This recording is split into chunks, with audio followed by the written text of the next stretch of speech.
Que bom que você acessou o nosso canal. Que Deus fale ao seu coração através dessa mensagem. Não se esqueça de se inscrever em nosso canal e clicar no sininho de notificações. Deus te abençoe.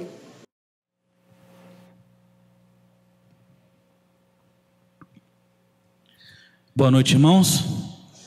Que a graça e a paz do Senhor possa estar em cada coração. Vocês que estão aqui e vocês que estão em casa, nos assistindo pela internet. Quero pedir oração por vocês, pela minha esposa. Ela não se encontra muito bem de saúde hoje, né? Ela está com a gripe aí muito forte, então está acamada, aí não pôde vir. Então hoje meus filhos ficaram em casa e há um vazio tão grande, a família ficou em casa, né? Mas estão nos cuidados de Deus, né? Irmãos, estamos vindo de várias atividades maravilhosas, cultos, mensagens que têm tocado os corações, né? Segunda-feira saímos daqui transbordantes de alegria, impactados pela palavra, por tudo que aconteceu. Que nesse tempo nós possamos estar não apenas ouvindo a palavra, mas guardando a palavra, praticando essa palavra, fazendo essa palavra ser verdade em nós, para que não sejamos apenas ouvintes da palavra, né? Nós temos que ser praticantes da palavra. Porque, queridos, nesse tempo existem igrejas nos Estados Unidos, no Canadá, na Europa, que são chamadas de igrejas mortas. Estão mortas porque deixaram a fonte da vida. Sem o Espírito Santo, a igreja morre. Sem o Espírito Santo, não há vida na igreja, não há vida em qualquer outro lugar. Nem você vive sem o Espírito Santo, né? Eu lembro da visão de Ezequiel no capítulo 37, quando tem aquela visão do vale de ossos secos, né? E a princípio a gente pensa que era um cemitério, mas aqueles ossos secos era a casa de Israel, era a nação de Israel, era cada servo, era o povo de Deus, que estavam sem o Espírito, sem a alegria do Espírito. Ele diz: profetiza aos ossos secos, porque aqueles ossos secos são a minha casa. E muitas vezes é assim que nós nos sentimos. E eu pergunto: é possível hoje a igreja ser revestida do poder do Espírito Santo, como aconteceu lá em Atos 2? É possível sermos revigorados pelo poder do alto? É possível sermos tomados por uma profunda convicção de pecado e de uma intensa sede de Deus? Porque no decorrer da história, Deus visitou o seu povo. Deus visitou a igreja primitiva, visitou os nossos irmãos lá da igreja primitiva, lá em Atos 2, Atos 8, Atos 10, Atos 19. O ciclo do batismo do Espírito Santo foi nesse período aí, né? Visitou os valdenses, a reforma, os moráveis, os puritanos, missões, avivamentos. No decorrer da história, Deus foi levantando gente. Deus, queridos, Ele não unge métodos, Ele unge homens. É você que Ele quer usar nesse tempo. Ele não quer método, o método Ele já construiu, o método sou eu, o método é você. Eu queria observar algumas verdades aqui no texto de Atos 1, versículo de 1 a 14, algumas verdades importantes que vamos encontrar nesse texto, né? A igreja estava com as portas fechadas, eles estavam com medo dos judeus. Jesus estava ausente, Jesus não estava presente, os discípulos estavam em crise. E hoje, muitas vezes nós também estamos assim, cheios de tensões, fechados, com medo, acovardados. Precisamos experimentar desse derramamento, desse enchimento do Espírito Santo, desse mover do Espírito Santo em nossas vidas. Sabe por quê? Porque antes de Jesus mandar a sua igreja para o mundo, Jesus mandou o Espírito Santo para a igreja. Hoje não é diferente, é preciso enchimento do Espírito Santo. É por isso que o Senhor promete o Espírito Santo para todos nós. É uma promessa de Joel, capítulo 2, né? Nós vamos ler Atos capítulo 1, de 1 a 14. Eu estarei lendo e vocês vão estar me acompanhando. Fiz o primeiro tratado, ó Teófilo, acerca de tudo quanto Jesus começou a fazer e a ensinar, até o dia em que foi levado para cima, depois de haver dado o mandamento pelo Espírito Santo aos apóstolos que escolhera. aos quais também, depois de haver padecido, se apresentou vivo com muitas provas infalíveis, aparecendo-lhes por espaço de 40 dias, lhes falando das coisas concernentes ao reino de Deus. Estando com eles, ordenou-lhes que não se ausentassem de Jerusalém, mas que esperassem a promessa do Pai, a qual disse ele: de mim ouvistes. Porque na verdade João batizou em água, mas vós sereis batizados no Espírito Santo dentro de poucos dias. Aqueles, pois, que se haviam reunido, perguntavam-lhe, dizendo: Senhor, é nesse tempo que restauras o reino a Israel? Respondeu-lhes: a vós não vos compete saber os tempos ou as épocas que o Pai reservou à sua própria autoridade, mas recebereis poder ao descer sobre vós o Espírito Santo, e ser-me-eis testemunhas, tanto em Jerusalém, como em toda a Judéia e Samaria, até os confins da terra. E tendo ele dito essas coisas, foi levado para cima.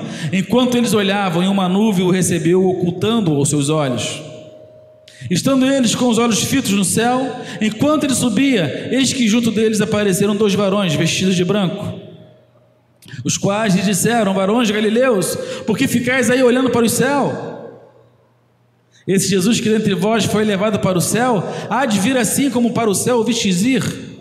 Então voltaram para Jerusalém, do monte chamado das Oliveiras, que está perto de Jerusalém, à distância da jornada de um sábado. E entrando, subiram ao cenáculo, onde permaneciam Pedro, João, Tiago e André, Filipe, Tomé, Bartolomeu e Mateus, Tiago, filho de Alfeu, Simão Zelote e Judas, filho de Tiago. Todos estes perseveravam unanimemente em oração com as mulheres e Maria, mãe de Jesus, e com os irmãos dele. Vamos ler juntos o versículo 14? Todos estes perseveravam unanimemente em oração com as mulheres e Maria, mãe de Jesus, e com os irmãos dele. Ó Deus, muito obrigado pela leitura da tua palavra, que possamos aplicá-la às nossas vidas, Senhor. É a nossa oração, em nome de Jesus. Amém. Queridos, Jesus promete algo maravilhoso para a igreja. No versículo 8, desse capítulo 1, ele fala: recebereis poder ao descer sobre vós o Espírito Santo, e sereis minhas testemunhas, tanto em Jerusalém como em toda a Judéia e Samaria, e até os confins da terra. A promessa dizia lá, se encontra em Lucas 24, 49, ficai aqui até que do alto sejais revestidos de poder. É a ordem que Jesus dá para eles. Aqueles homens ficaram naquele lugar. Aqueles homens não saíram de lá para nada. Até porque muitas das vezes eles não sabiam como fazer. Eles não sabiam o que fazer, de que forma fazer, porque eles estavam enfrentando uma crise tremenda. O mestre deles havia sido crucificado, havia sido perseguido, eles haviam fugido, né? E quando Jesus ressuscita, eles voltam, mas com a fé ainda abalada, ainda em crise. Jesus, então, após a ressurreição, ele fica ainda 40 dias aqui na terra, ensinando, falando e mostrando as coisas concernentes do reino de Deus. E aqueles homens se maravilharam com aquilo, né? E ele fala assim: olha, vocês receberão o poder dos céus, porque há de vir sobre vocês o Espírito Santo. Vocês serão envolvidos pelo poder do Espírito Santo. A promessa do Espírito Santo. Isso era uma promessa do Pai. Lá em Joel 2, versículo 28 e 29, Joel profetiza, né? Assim: e acontecerá depois que derramarei do meu Espírito sobre toda a carne. Vossos filhos, vossas filhas profetizarão, vossos velhos sonharão, vossos jovens terão visões, até sobre os servos e sobre as servas derramarei o meu Espírito naqueles dias. Toda a carne haveria de receber o Espírito Santo. O Espírito Santo, ele foi derramado sobre toda a carne. Que isso, pastor? Sim. Até para aquele homem que está lá fora, empunhando uma arma, buscando o meu mal, o seu mal, o Espírito Santo foi derramado para ele também. Ele foi mergulhado na graça do Pai também. Só que ele não sabe disso. Alguém precisa contar para ele. Alguém precisa mostrar para ele. É como se você estivesse caminhando no deserto e o Espírito Santo fosse aquela garrafinha, aquele copo d'água que vai saciar a sua sede. E ele não sabe que ele tem à disposição aquele copo d'água para aquele momento dele no deserto. Ele precisa que alguém conte para ele. Porque se eu me calar, ele vai morrer de sede. Ele não vai saber o que ele pode fazer, o que Deus fez por ele não vai saber. Muitas das vezes, queridos, nós estamos passando longe. Nós estamos nos trancando dentro de nós mesmos. É por isso que nesse pensamento do nosso pastor, de levar a igreja para missões, de levar a igreja para fora das quatro paredes, de levar a igreja para todos os bairros, não só espraiado, porque a ideia é conquistar todos os bairros para o Senhor Jesus. Não é sermos aqui um grupo fechado, não.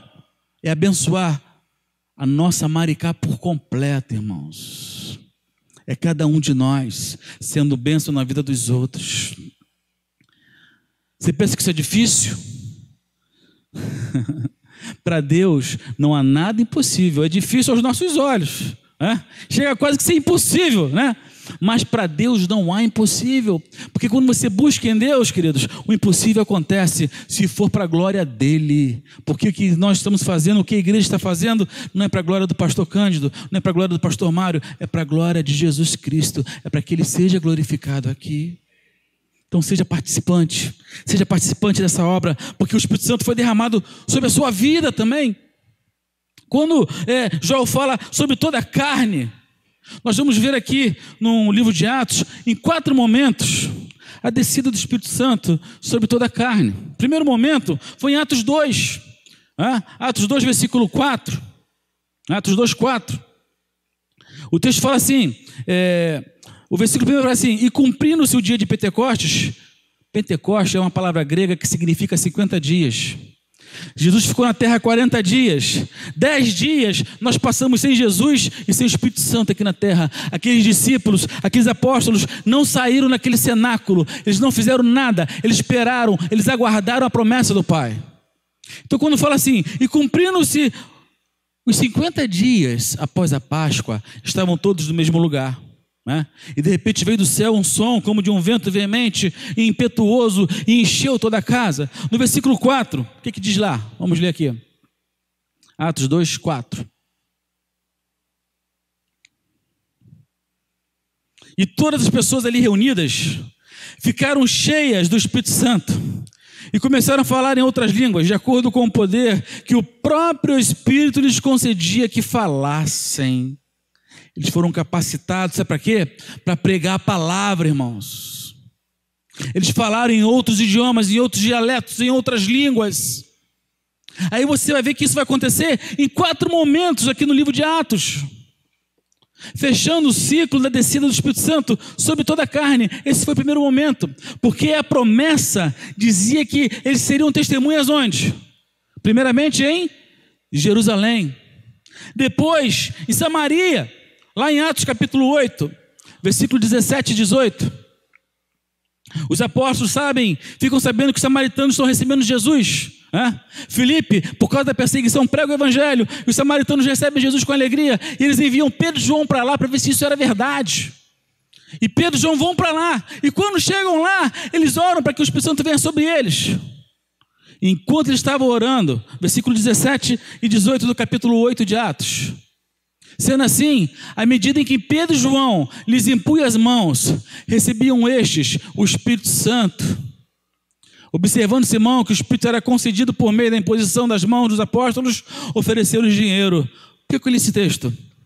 Porque Simão, ele observou que quando eles impunham as mãos sobre aquelas pessoas, sobre os samaritanos, ele via o Espírito Santo sobre eles também. E o judeu, para entender que o Espírito Santo era com os samaritanos, tinha que acontecer os mesmos sinais que aconteceram lá em Atos 2. Embora aqui não registre, mas eles viram algo diferente lá. Algo aconteceu. E o judeu entendeu que o Espírito Santo também era com os samaritanos, não era só para eles. Só que não parou aqui. Lá em Atos capítulo 10, versículo 44, Cornélio, Pedro tem uma visão de um lençol branco com animais impuros, se lembram disso? E aquela voz levanta, mata e come, e Pedro fala assim, eu não toco em nada imundo, eu não como nada impuro. O Senhor manda, não consideres impuro aquilo que eu purifiquei. Aí Pedro entende a visão. E logo vem alguns homens chamando ele para ir à casa de Cornélio, que era um gentio, lá na Judéia. E lá foi Pedro e entrou na casa do gentio. E começou a pregar o evangelho, não orou. E enquanto pregava o evangelho, Atos 10, 44, olha o que aconteceu. E aconteceu que, enquanto Pedro ainda pronunciava estas palavras, o Espírito Santo desceu, de repente, sobre todos os que ouviam a mensagem. Bota o 45 também, Fábio, tem como colocar o 45? Atos 10, 45 também? Aqueles crentes judeus que vieram com Pedro ficaram admirados de que o dom do Espírito Santo estivesse sendo derramado, inclusive, sobre os gentios. 46. Porquanto os ouviu expressando em línguas estranhas e exaltando a Deus, diante disso exclamou Pedro, 47, será possível que alguém ainda recuse água e impeça que estes sejam batizados? Eles, assim como nós, receberam o mesmo Espírito Santo. Olha só, é o terceiro momento da descida do Espírito Santo sobre toda a carne, né? Sereis minhas testemunhas em Jerusalém, Samaria, Judéia e aos confins da terra. Vamos lá em Atos capítulo 19, versículo 6. Paulo indo a Éfeso, ele encontra um grupo que conhecia o batismo de João, o batismo do arrependimento. Ele fala do batismo de fogo que Jesus estava oferecendo, né? Eles nunca ouvimos falar desse batismo. E Paulo ora por eles. Atos 19, 6. Paulo ora por eles. E o que acontece? Quando Paulo lhes impôs as mãos, veio sobre eles o Espírito Santo e começaram a falar em línguas e a profetizar. 7. Eram todos 12 homens. Eram todos cerca de 12 homens. E aqui fechou-se o ciclo da descida do Espírito Santo sobre toda a carne. A promessa de Atos 1:8 se cumpriu aqui. Toda a carne. O número 4 para o judeu, o número cósmico, é o número que simboliza o mundo. 4 são as estações do ano, 4 são os 4 ventos que vêm dos 4 cantos do mundo, e assim vai. Então o número 4 cumpriu o ciclo da descida sobre todos. Todos foram mergulhados na graça de Deus. Você hoje tem algo à sua disposição, que é o poder do Espírito Santo, né? De todos os lugares que Deus poderia escolher para habitar, Ele escolheu habitar na sua vida, no seu coração. Ele escolheu usar você como instrumento na mão dele. Então eu digo para você o seguinte: deixa Deus ser Deus na sua vida. Esse Espírito Santo, ele veio para estar conosco para todo sempre, para todo sempre. Jesus reafirma essa promessa quando Deus derramaria água sobre o sedento e torrentes sobre a terra seca. Lá em João, capítulo 7, versículo 37 até o 39, João 7, do 37 ao 39, diz assim: no último dia, o mais solene dia da festa, Jesus colocou-se em pé e clamou em pranto: se alguém tem sede, deixai-o vir a mim, para que beba. E aquele que crê em mim, como diz a Escritura, do seu interior fluirão rios de água viva. 39. Mas ele se referiu ao Espírito que mais tarde receberiam os que nele crescem, pois o Espírito Santo até aquele momento não fora concedido, porque Jesus não havia ainda sido glorificado. Quem é Jesus Cristo? Jesus ainda não havia sido glorificado, o Espírito Santo de Deus ainda não havia vindo, mas era a promessa dele de derramar da sua graça, da água sobre o sedento, torrentes sobre a terra seca. O derramamento desse Espírito Santo, queridos, é concedido numa espera obediente. Aqueles homens, para se encherem do Espírito Santo, eles obedeceram a palavra que Jesus havia dito. Os discípulos deveriam permanecer na cidade até que fossem revestidos de poder. Está lá em Lucas 24, 49. Até que eles fossem revestidos de poder. Eu quero ler o texto com vocês. Lucas 24, 49. Eu vou na minha palavra aí. Eis que eu sobre vós envio a promessa de meu Pai. Contudo, permanecei na cidade, até que sejais revestidos de poder do alto. Jesus é elevado aos céus. Espera obediente. Talvez o último lugar que eles gostariam de ficar fosse ali em Jerusalém, porque foi o palco da queda, foi o aparente fracasso da vida deles. Mas aquele cenário de fracasso deveria ser o cenário da restauração. Porque é mais fácil sair do que ficar. É mais fácil você ser um ativista do que depender de Deus. É mais fácil confiar na nossa força do que no poder do Espírito Santo. Mas a ordem é capacitação do alto antes de ação na terra. A ordem é o Espírito Santo na sua vida primeiro, te usando para a glória de Deus Pai. Esse batismo aqui no Espírito Santo, ele iniciou-se no Pentecoste, quando o Espírito veio para estar para sempre com a igreja. Agora nós que cremos, somos batizados pelo Espírito Santo, no corpo de Cristo. E com esse batismo vem o revestimento de poder. Há um texto, eu gosto de citar muito esse texto, não está aí.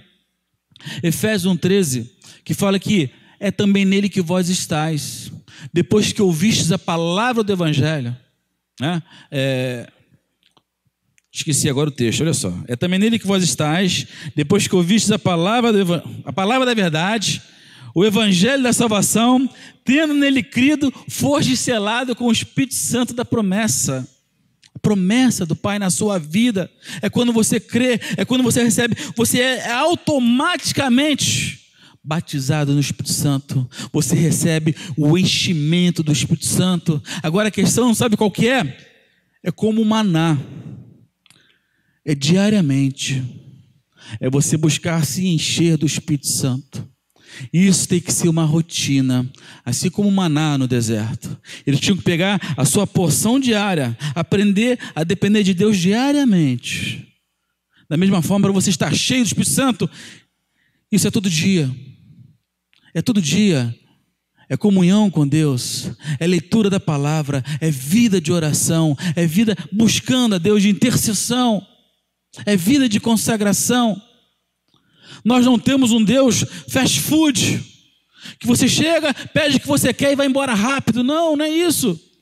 Deus quer ter comunhão, Ele quer conversar contigo, Ele quer saber das suas necessidades mais profundas. Muitas vezes achamos que não tem nada para conversar com Deus. Temos tanta coisa para colocar diante de Deus, querido. Antes de tocarmos vida lá fora, nós precisamos ser tocados pelo Espírito Santo de Deus.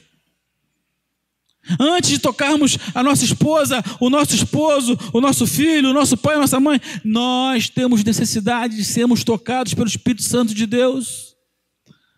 Porque a obra, a missão que o Senhor tem te dado, caminha de acordo com a vontade dEle. Não caminha nas tuas forças, não caminha na tua inteligência, não caminha na tua condição. Porque hoje não é aquilo que você faz. Muitas vezes pensamos que pelo muito fazer, Deus vai se agradar. Não, não é isso, não é pelo muito fazer. É por aquilo que você é.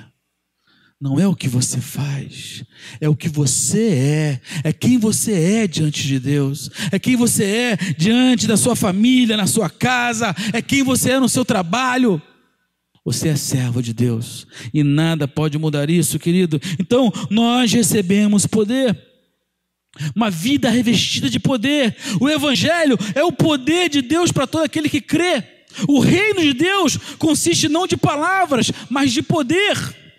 E foi essa sede de poder do alto que levou aqueles homens santos de Deus a clamarem, a buscarem. Mas buscar esse poder para quê? Poder para sacudir o jugo do medo. Poder, sabe para quê? Para morrer. Poder para perdoar. Poder para pregar.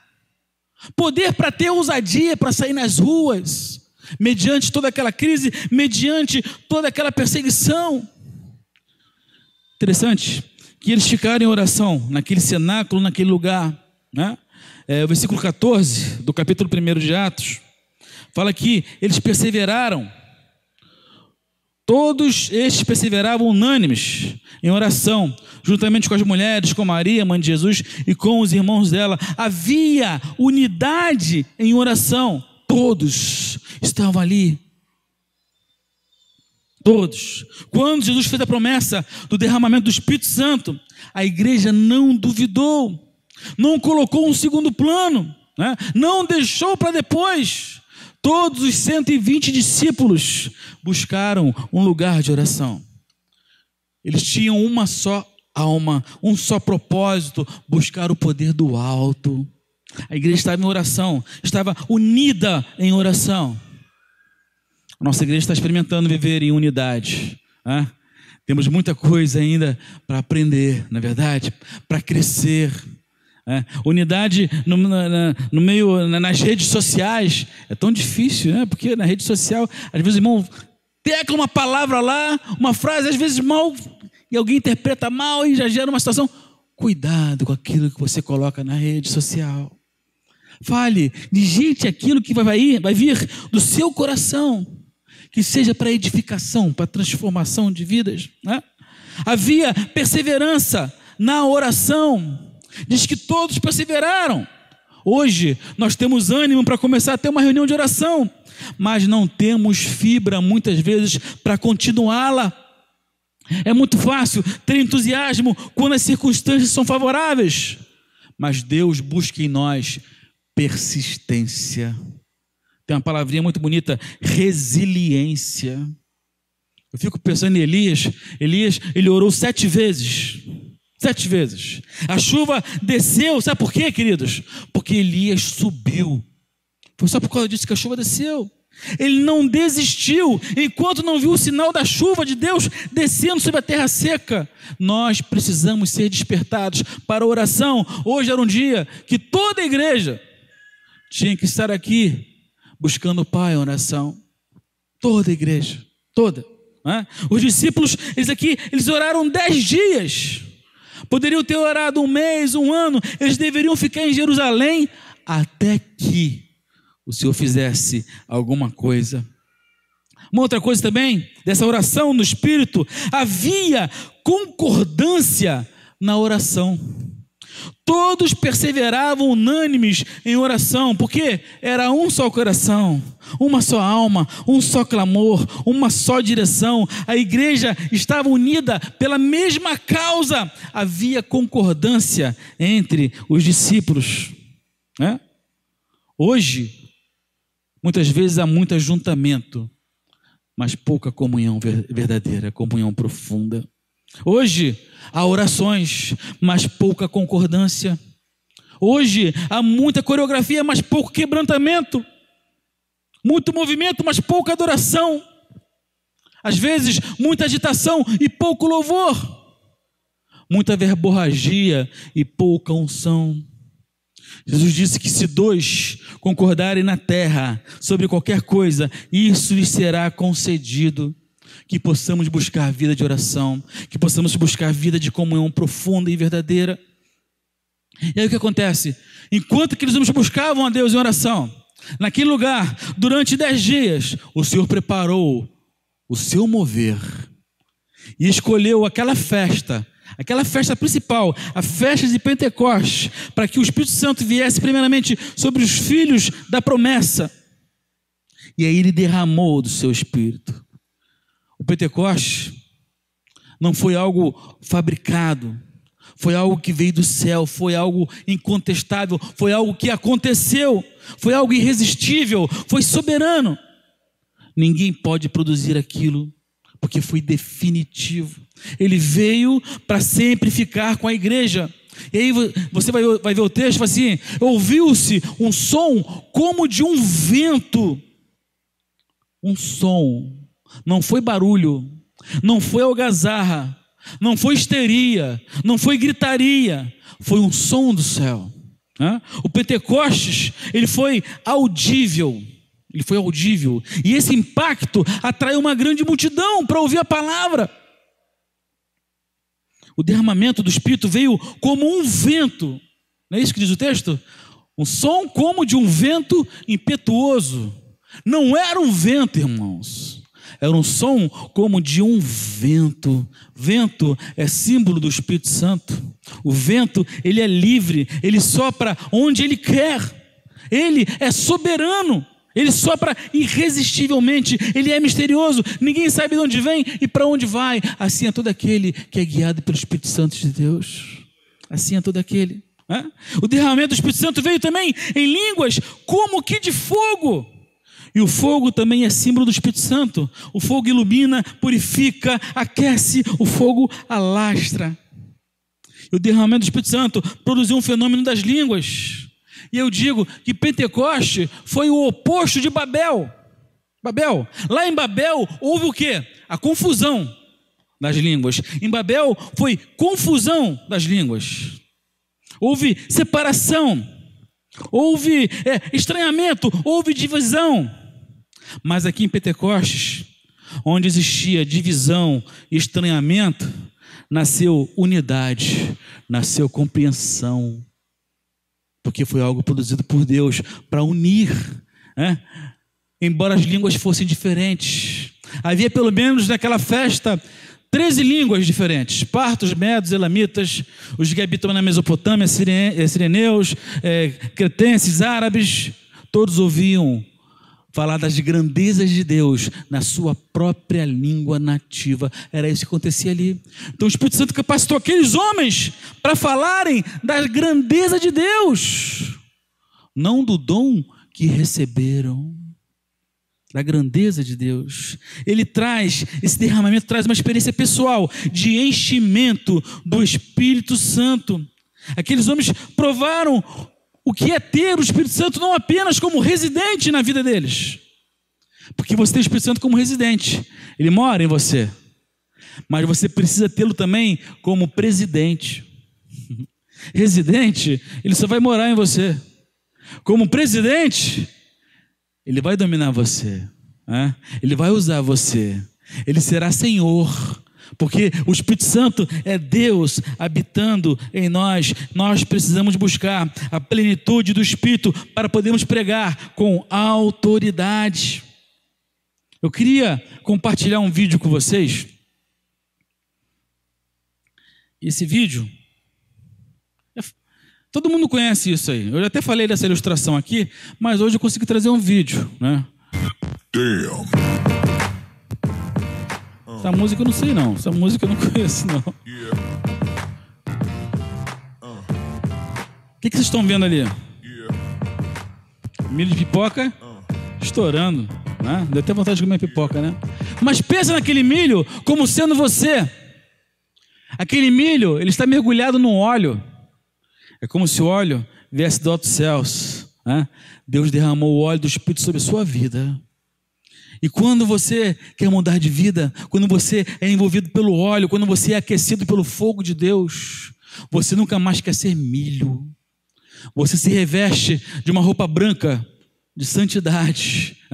Só o milho ruim, só o milho que não quer se transformar em pipoca, ele morre ali torrado, ele morre ali moído, ele morre ali queimado, mirrado, porque ele diz assim: olha, eu nasci assim, eu cresci assim, eu vivi assim, eu vou morrer assim e nada vai mudar a minha vida.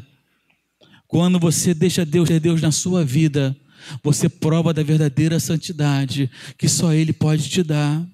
Pastor, mas como é que é isso? Santidade, você será alguém separado para pregação, para testemunho da palavra de Deus, para compartilhar a palavra de Deus. Você há de exaltar a Cristo com a sua vida, você há de exaltar a Cristo com o seu testemunho, porque a nossa mensagem, ela tem que ser cristocêntrica na sua essência. É falar que Ele morreu sim. Jesus morreu numa cruz. A cruz não foi um acidente. Pedro, quando se levantou para pregar, Pedro falou o seguinte em Atos 2:23: sendo este entregue pelo determinado desígnio e presciência de Deus, vós o matastes, crucificando por mão de iníquos. A cruz não foi um acidente, foi um plano eterno de Deus. A cruz não foi uma derrota para Jesus, mas foi a sua exaltação. Porque foi na cruz que Jesus conquistou para nós redenção e acabou com o poder do inferno. Cristo não foi para a cruz porque Judas o traiu, porque os judeus o entregaram, porque Pilatos o sentenciou, porque os soldados o pregaram. Ele foi à cruz pelo plano do Pai. Ele foi à cruz por amor, por amar cada um de nós. Nada podia segurá-lo. Nós temos que falar da morte de Cristo, mas precisamos falar da ressurreição de Cristo. Versículo 24 do capítulo 2, Pedro fala assim no seu discurso: ao qual, porém, Deus ressuscitou, rompendo os grilhões da morte, porquanto não era possível fosse ele retido por ela. Nem a morte pôde segurar o nosso mestre, nem a morte. Nós não adoramos um Cristo morto, mas Jesus vitorioso, ele reina e ele vai voltar. O Espírito Santo, ele exalta o senhorio de Cristo em nossas vidas. Nós temos que entender isso. O versículo 36 do capítulo 2 ainda fala o seguinte: esteja absolutamente certa, pois toda a casa de Israel, de que a este Jesus que vós crucificastes, Deus o fez Senhor e Cristo. Pastor Hernandes Dias Lopes, ele fala que o ministério do Espírito Santo é um ministério de holofote, é de exaltar Jesus através da sua vida, através do seu testemunho. Paulo, quando ele escreve que vocês são cartas vivas, escritas pelas mãos de Deus, é porque quando você passa lá fora, quando você vai à sua faculdade, ao seu colégio, ao seu trabalho, na sua casa, você carrega uma mensagem na sua vida. Quem é você? Que servo tem sido você? Que servo eu tenho sido na minha casa? De que forma eu tenho verdadeiramente exaltado a Deus? Eu preciso buscar uma vida cheia do Espírito Santo. Uma vida cheia do Espírito Santo. Uma igreja, uma vida cheia do Espírito Santo, ela tem comunhão com a palavra de Deus. A palavra de Deus passa a ser verdade em nós. O versículo 42 do capítulo 2: e perseveravam na doutrina dos apóstolos, na comunhão, no partir do pão e nas orações. Eles tinham prazer de conhecer a palavra. Eles tornaram-se crentes firmes nas Escrituras. Eles perseveravam na doutrina dos apóstolos. A palavra é verdade na vida deles. Essa palavra tem que ser verdade na minha vida.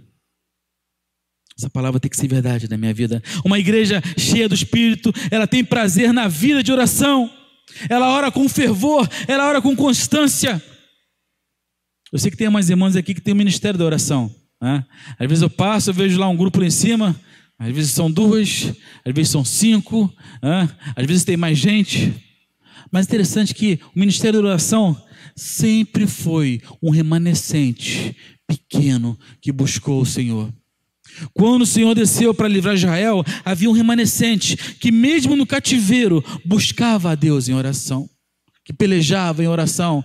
É ministério abençoado, queridos, é ministério para poucos. Deveria ser o ministério de toda a igreja, mas é para poucos, é para guerreiros que gostam de batalhar, que você possa ser despertado para a oração. Uma igreja cheia de Espírito Santo, ela tem profunda comunhão.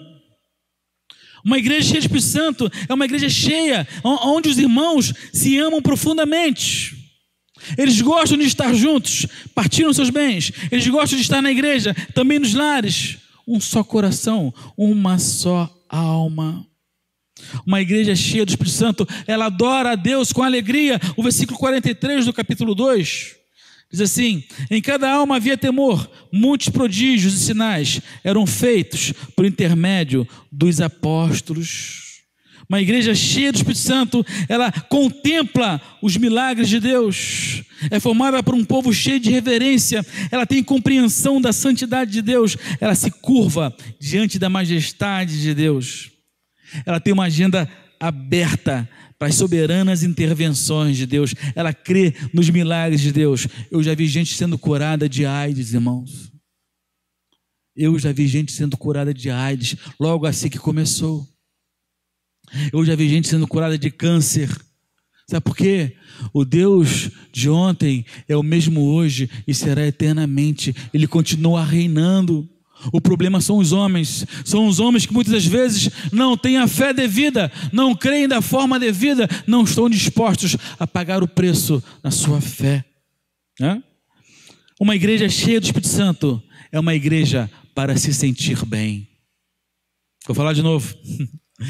Uma igreja cheia do Espírito Santo é uma igreja para se sentir bem. O versículo 47 fala assim, louvando a Deus e contando com a simpatia de todo o povo. Enquanto isso, acrescentava-lhes o Senhor dia a dia os que iam sendo salvos. Essa igreja, ela é simpática, ela é amável, ela é sal, ela é luz, ela é perfume de Cristo, ela é boca de Deus, ela faz o bem, ela abençoa, ela tem qualidade, ela tem quantidade, ela cresce para o alto, mas cresce para os lados. Ela tem vida e ela tem números. O Senhor abençoa. Antes do derramamento do Espírito Santo, os discípulos estavam presos por medo da perseguição. Medo. Não tinham como sair daquela sala. Mas depois do derramamento, eles foram presos por falta de medo. E saíram para pregar o Evangelho. Eles não tinham mais medo da perseguição. Eles não tinham mais medo dos perigos. Você é um cristão cheio do Espírito Santo? Você é um cristão de oração? Você tem falado das grandezas de Deus? Você tem experimentado o poder de Deus na sua vida?